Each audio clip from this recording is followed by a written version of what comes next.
Það er strákar, silfur á Norrlandamótinu. Talaði þetta sem eitthvað æfingamót, en það vilja allir vinna hérna, eða ekki? Já. Hvað leiði með þessi gegn á það? Hvað að skapa svona góðan árangur fyrir ykkur hérna úti? Bara góð liðsheild, sko. Bara við erum allir svo góði vinnir hérna. Þú veist, þetta er ekki bara allt sem að gerist á æfingum eða á leikjum, skilur þú veist. Þetta er bara liðsheildin, skilur þú veist, þegar við erum saman og gera eitthvað, skilur.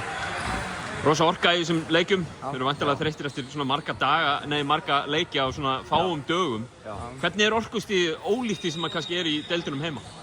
Það er bara meira, allir bestu leikmennir, hluti landslið, það var bara meira intensity og það vill náttúrulega, eins og segir, allir vilja vinna, þannig að þá leggjum maður allt í þetta.